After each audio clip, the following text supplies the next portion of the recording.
नमस्कार, मैं हूं अंकुर। आप देख रहे हैं सत्य हिंदी। एक नजर अब तक की सुर्खियों पर। पीएम मोदी शनिवार को मणिपुर पहुंचेंगे। यह उनकी पहली यात्रा होगी मई 2023 की जातीय हिंसा के बाद, जिसमें कुकी और मैती समुदायों के बीच संघर्ष से अब तक 260 से ज्यादा लोग मारे जा चुके हैं और हजारों लोग विस्थापित हुए हैं। वो सुबह करीब 11:30 बजे चुराचांदपुर पहुंचेंगे और पीस ग्राउंड में सभा को संबोधित करेंगे। यहाँ वो हिंसा से प्रभावित परिवारों से भी मिलेंगे। मोदी 14 बड़ी परियोजनाओं की नींव रखेंगे, जिनकी लागत करीब 7,300 करोड़ रुपए है। दोपहर में पीएम इम्फाल जाएंगे। वहां वो 1200 करोड़ रुपए की 17 परियोजनाओं का उद्घाटन करेंगे। इम्फाल में 20 फीट ऊंचा स्वागत द्वार और नए बिलबोर्ड लगाए गए हैं। एयरपोर्ट से कंगला किले तक 7 किलोमीटर लंबे रास्ते पर भारी सुरक्षा व्यवस्था की गई है। पूरा मार्ग बैरिकेड, पेंट और सफाई के साथ नया रूप दिया गया है। कांग्रेस नेता राहुल गांधी ने शुक्रवार को कहा कि मणिपुर काफी समय से परेशान है और प्रधानमंत्री मोदी का वहां जाना कोई बड़ी बात नहीं है। अच्छा है कि वो अब वहां जा रहे हैं। उन्होंने जोर देकर कहा कि देश के सामने सबसे बड़ा मुद्दा वोट चोरी है। गुजरात के जूनागढ़ जिले के केशोद हवाई अड्डे पर मीडिया से बातचीत में राहुल ने कहा कि हरियाणा और महाराष्ट्र में चुनाव चोरी किया गया। कर्नाटक का भी हमने देखा। हर जगह लोग वोट चोर के ही नारे लगा रहे हैं। उन्होंने फिर दोहराया कि देश में चुनावी प्रक्रिया को प्रभावित करने वाली वोट चोरी सबसे बड़ी चुनौती है। राहुल का यह बयान पीएम मोदी की मणिपुर यात्रा से पहले आया है।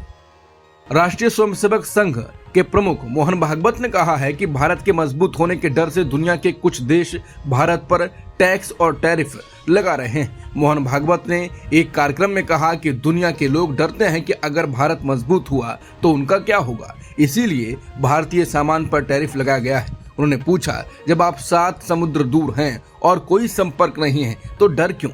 बता दें, अमेरिका के राष्ट्रपति ट्रंप ने भारत पर 50% टैरिफ लगाया है। इसी बीच भागवत का ये बयान आया है। उन्होंने ये भी कहा कि जब तक इंसान और देश अपनी असली पहचान को नहीं समझेंगे तब तक समस्याएं बनी रहेंगी। उन्होंने कहा कि अगर हम करुणा दिखाएं और डर छोड़ दें तो हमारे कोई दुश्मन नहीं रहेंगे।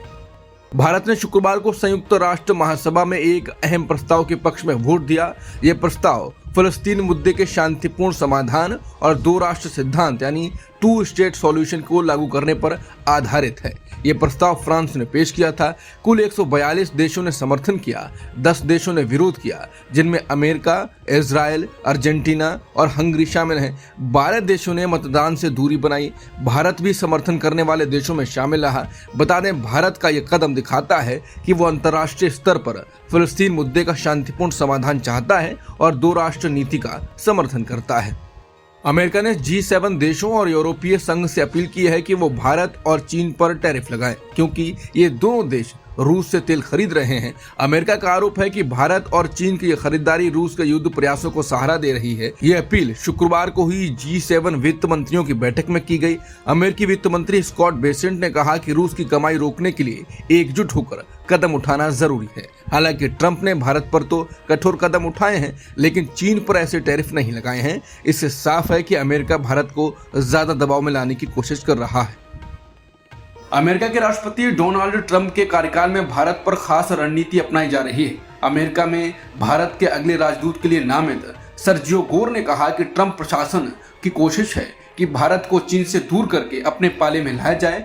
गोर ने सीनेट की विदेश मामलों की समिति में कहा कि भारत अमेरिका के बीच व्यापारिक मतभेद जरूर हैं, लेकिन उन्हें सुलझाया जा रहा है। उन्होंने कहा कि भारत के साथ हमारा रिश्ता चीन से कहीं ज्यादा गर्मजोशी भरा है। चीन का विस्तारवाद सिर्फ भारत की सीमा पर नहीं बल्कि पूरे क्षेत्र में फैल रहा है, इसलिए हमारी प्राथमिकता होगी कि भारत अमेरिका के साथ रहे और चीन से दूर। रूस के तेल खरीदने के मुद्दे पर भी गोर ने कहा कि राष्ट्रपति ट्रंप ने साफ कर दिया है कि भारत को रूसी तेल लेना बंद करना चाहिए।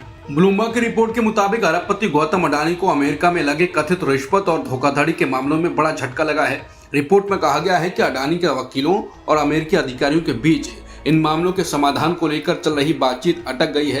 रिपोर्ट के अनुसार ट्रंप प्रशासन के अधिकारियों ने अडानी के वकीलों को साफ बता दिया है कि भारत और अमेरिका के बीच चल रहे व्यापारिक तनाव के कारण वो इन मामलों को खत्म करने के समझौते को आगे नहीं बढ़ाएंगे। अमेरिकी सिक्योरिटीज एंड एक्सचेंज कमीशन ने उनके खिलाफ सिविल मुकदमा दर्ज किया हुआ है। रिपोर्ट के मुताबिक SEC अडानी को कानूनी नोटिस भेजने की कोशिश कर रही है और इसके लिए भारतीय अधिकारियों से मदद भी मांगी गई है।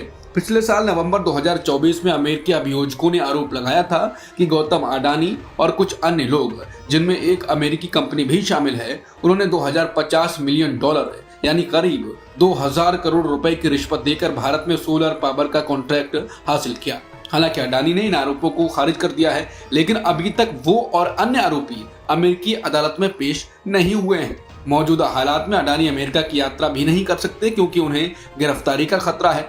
ब्लूमबर्ग की रिपोर्ट के अनुसार इसी साल मई में अडानी के प्रतिनिधियों ने ट्रंप प्रशासन के अधिकारियों से मुलाकात कर इन आरोपों को खत्म करने की कोशिश की थी, लेकिन अब ये ताजा घटनाक्रम अडानी के लिए बड़ा झटका माना जा रहा है।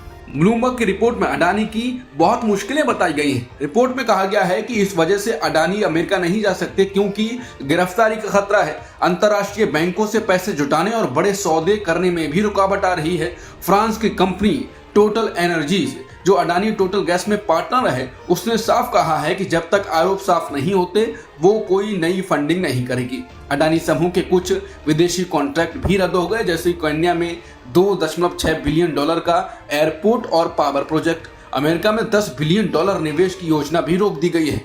ब्लूमबर्ग की रिपोर्ट के अनुसार सिर्फ अडानी ही नहीं, भारत के दूसरे सबसे बड़े उद्योगपति मुकेश अंबानी भी अमेरिका से खींचतान की चपेट में आ गए हैं। ट्रंप प्रशासन का आरोप है कि भारतीय तेल कंपनियां रूस से सस्ता तेल खरीदकर मुनाफाखोरी कर रही हैं। पिछले महीने अंबानी परिवार ने न्यूयॉर्क में होने वाला एक बड़ा सांस्कृतिक कार्यक्रम टाल दिया, जिसमें भारतीय संस्कृति को दिखाया जाना था। इस कार्यक्रम की मेजबानी नीता अंबानी करने वाली थी। इस बीच पीएम मोदी ने भी संकेत दिए हैं कि भारत रूस और चीन के और करीब आ रहा है। अडानी ने भी इस साल चीन का दौरा किया था और वहां की सबसे बड़ी इलेक्ट्रिक कार कंपनी BYD से बैटरी तकनीक पर सौदा करने की कोशिश कर रहे हैं। नेपाल में सियासी हलचल के बीच राष्ट्रपति रामचंद्र पौडेल ने शुक्रवार को पूर्व मुख्य न्यायाधीश सुशीला कार्की को देश की नई प्रधानमंत्री नियुक्त किया और संसद भंग कर दी। अब नेपाल में 5 मार्च 2026 को नए आम चुनाव होंगे। राष्ट्रपति पौडेल ने कार्की को एक अंतरिम सरकार की प्रधानमंत्री बनाया है। शपथ ग्रहण समारोह में उन्होंने कहा, कार्की को पद और गोपनीयता की शपथ दिलाई। 73 वर्षीय कार्की नेपाल की पहली महिला मुख्य न्यायाधीश रह चुके हैं और अब वो देश की पहली महिला प्रधानमंत्री बन गई हैं। आगे अब कार्की एक अंतरिम मंत्रिमंडल बनाएंगी। ये मंत्रिमंडल अगले 6 महीनों तक देश की जिम्मेदारी संभालेगा और मार्च 2026 में चुनाव कराएगा। नेपाल को सुशीला कार्की के नाम से अंतरिम सरकार में पहली महिला प्रधानमंत्री मिली। बता दें, 73 साल की सुशीला कार्की ने 1975 में बनारस हिंदू विश्वविद्यालय से राजनीति विज्ञान में MA किया है। BHU में पढ़ाई के दौरान उनकी मुलाकात दुर्गा प्रसाद सुवेदी से हुई, जो बाद में उनके पति बने। सुवेदी नेपाली कांग्रेस के युवा नेता थे और 10 जून 1973 को नेपाल के इतिहास की पहली हाईजैकिंग में शामिल रहे। ये घटना तब हुई जब रॉयल नेपाल एयरलाइंस के एक विमान को हाईजैक किया गया। उस विमान में मशहूर बॉलीवुड अभिनेत्री माला सिन्हा भी यात्री थी। अभिनेत्री और बीजेपी सांसद कंगना रनौत को सुप्रीम कोर्ट से राहत नहीं मिली। कंगना ने सुप्रीम कोर्ट में याचिका दायर कर अपने खिलाफ दर्ज मानहानि केस को रद्द करने की मांग की थी। यह केस किसान आंदोलन से जुड़े उनके एक विवादित रीट्वीट पर दर्ज हुआ है, लेकिन जस्टिस विक्रम नाथ और जस्टिस संदीप मेहता की बेंच ने उनकी याचिका सुनने से इनकार कर दिया। कोर्ट ने कहा ये केवल रीट्वीट नहीं था, कंगना ने अपनी तरफ से भी टिप्पणी की थी। आपने मसाला डाला है। कंगना की तरफ से दलील दी गई कि उन्होंने सफाई भी दी थी और पंजाब की परिस्थितियों के कारण ट्रायल में शामिल होना उनके लिए मुश्किल है, लेकिन सुप्रीम कोर्ट ने साफ कहा ये सफाई ट्रायल कोर्ट में ही दी जा सकती है। अब कंगना रनौत को ये केस ट्रायल कोर्ट में लड़ना होगा।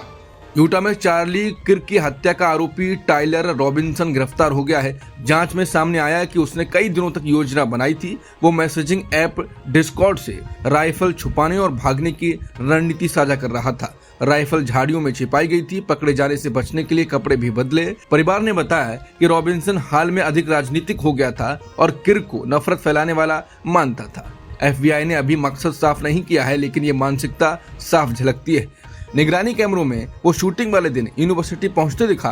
2 दिन बाद गिरफ्तारी हुई। यूटा के गवर्नर ने कहा कि हमने उसे पकड़ लिया। मामला पूरे देश में सुर्खियों में है। अब तक की खबरों में इतना ही। बाकी खबरों के लिए बने रहिए सत्यहिंदी.com के साथ।